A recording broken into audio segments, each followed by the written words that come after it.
Joining us in studio now is Professor Uzi Rabi, Director at the Moshe Dayan Center for Middle East Studies and Senior Researcher at the Center for Iranian Studies in Tel Aviv University. And also with us is our I-24 News Senior Defense Correspondent, Yonatan Regev. Good morning to both of you. And it is indeed a good morning as we see this rescue operation, a very sophisticated rescue operation, Yonatan.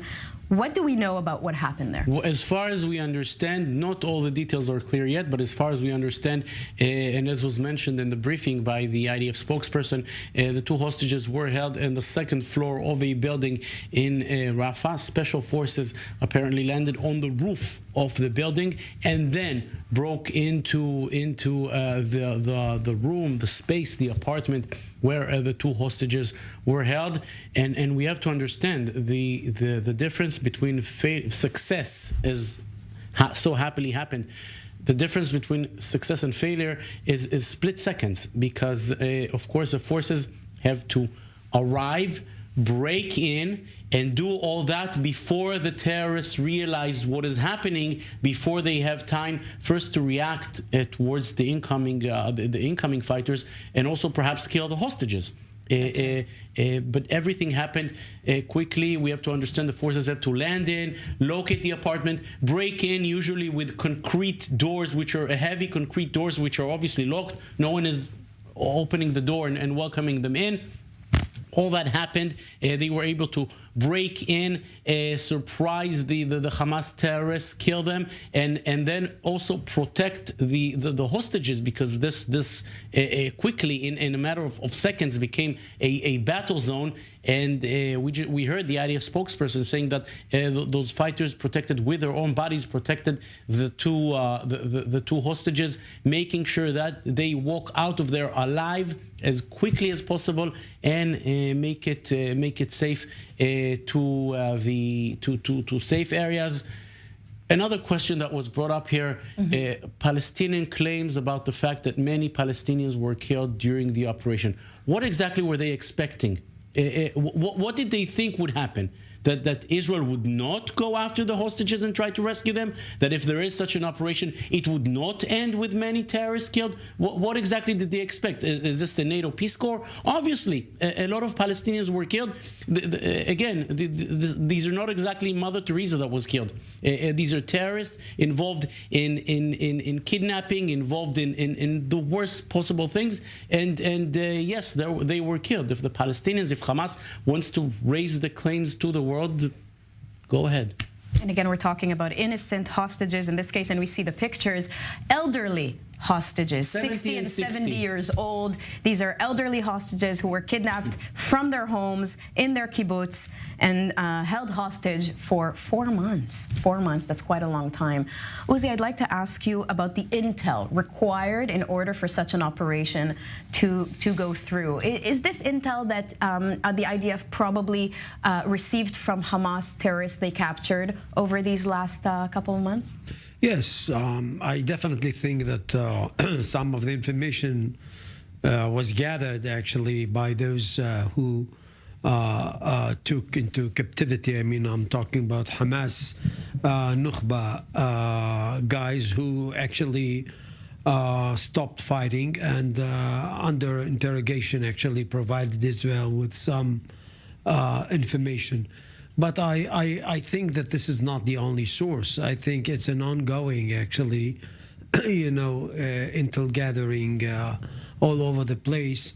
And basically, this is something that, first of all, points to high level of professionalism, accuracy, stuff that IDF is, and the other, of course, security forces that took part in it, are well known of high quality when it comes to that.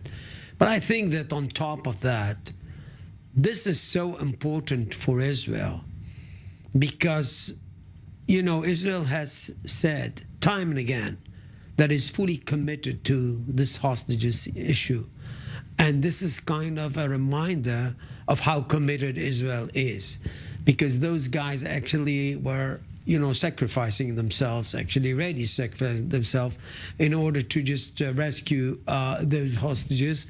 And thanks God, actually, it went smoothly this time. And this is, in my opinion, kind of a real good message for both the Israeli public and I think to Israel itself, because there are 134 hostages still there. The commitment is still that, being reiterated that this is something that Israel is committed to. I don't think that, we're going to see actually much of that, because I guess that most hostages are being kept actually on the ground. Underground in tunnels. Yeah, but this is definitely something that says that Israel is alive and kicking. Israel is in Rafah. Israel, I mean, this is another question actually. Once we are in Rafah, are we going to capitalize on that, rescue operation in order to go on with the, military, so to speak, saga in Rafah, or we are going actually to confine ourselves to the Philadelphia route, as is the case. We'll have to wait and see.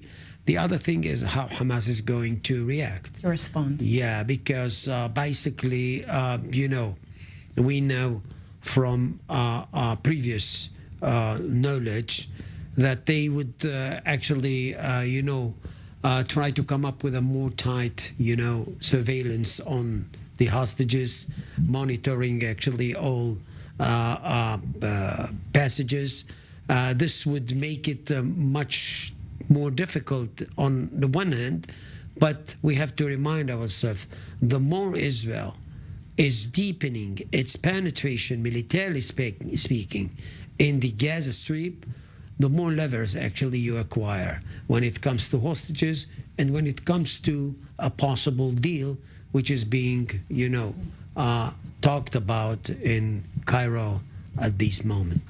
Now, it was mentioned that this operation was in the works for quite a while, and the right conditions were not available for the execution of the operation. What does that mean, that they were not available? It means that you have to just pick up the right moment to do that. It's the timing is the most, as was said before, the timing is the most, I would say, dimension here.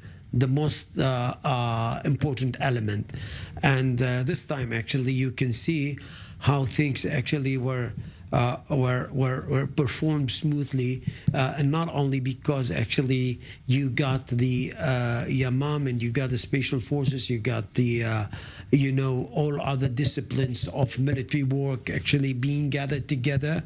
The most important thing here was that timing was chosen in kind of a very accurate way, and this is why I say actually intel gathering for that kind of an operation takes a long time. I mean, it's a prolonged process, and when it comes to the punchline and the right moment, you have to be there.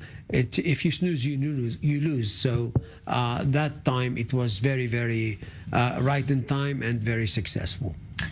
Jonathan, there are 134 families looking at this operation full of hope that maybe their loved ones will be the next ones to be rescued. What needs to happen for such operations to successfully be executed? First, intelligence, the right timing. It's a lot of things that come together. Even if there are more rescue operations of this kind, I think that we have to be ready that it will not always be as successful as this time. It is an extremely dangerous and sensitive situation, which in split seconds can end in a different way. This morning it ended in a very happy way, and let's hope it always ends this way. But I think everybody understands that it doesn't always end this way. It happens amid talks of a possible deal. I'm quite sure that we will hear, at least on the short term today, we will hear Hamas saying that all negotiations are stopped. We're not having any negotiations. We heard yesterday that they're saying that if Israel comes into Rafah, then there are no negotiations at all.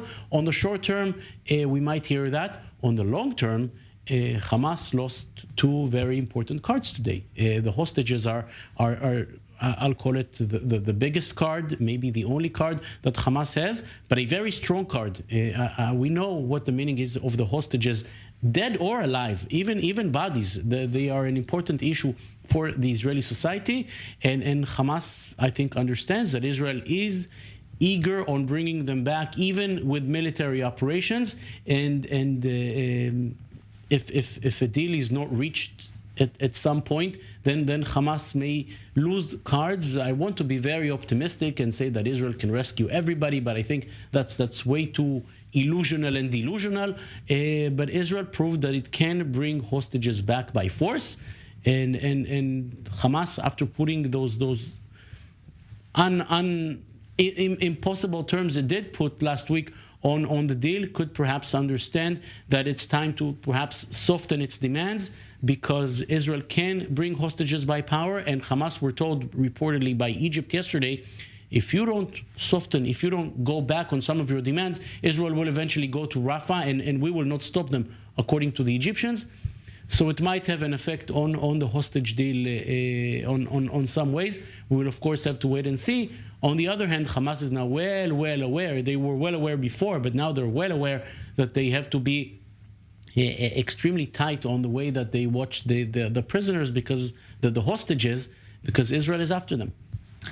Uzi, what do you think? How does this impact the negotiations for a deal? Does it now give Israel some kind of an upper hand in these negotiations? I think that this is, kind of a card that can be played out by Israel positively. First of all, let's remind ourselves, many people actually have reiterated the assertion that,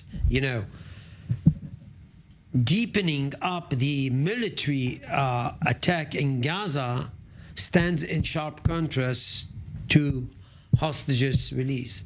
Right. Well, I think that this was an axiom, because what actually is being proved now is that this is the opposite. So it is not necessarily actually standing in sharp contrast to that. Once again, I think I dare say that there were other opportunities. I'm pretty sure about that. But as I said before, actually, it has to do with the timing and to what extent it would be too risky to go for it. Basically, this is why it is so unique, actually, this operation. Accuracy, professionalism, as we said before. As for the other hostages, as I said before, actually, most of them, in my opinion, actually should be are located underground, and Hamas, after that kind of an operation, would be much more careful while actually keeping them there. But Hamas, in my opinion, actually abilities when it comes to control actually the whole saga in Gaza and maybe in Rafah are being actually dwindled, and basically this is something that could be capitalized on too by Israel.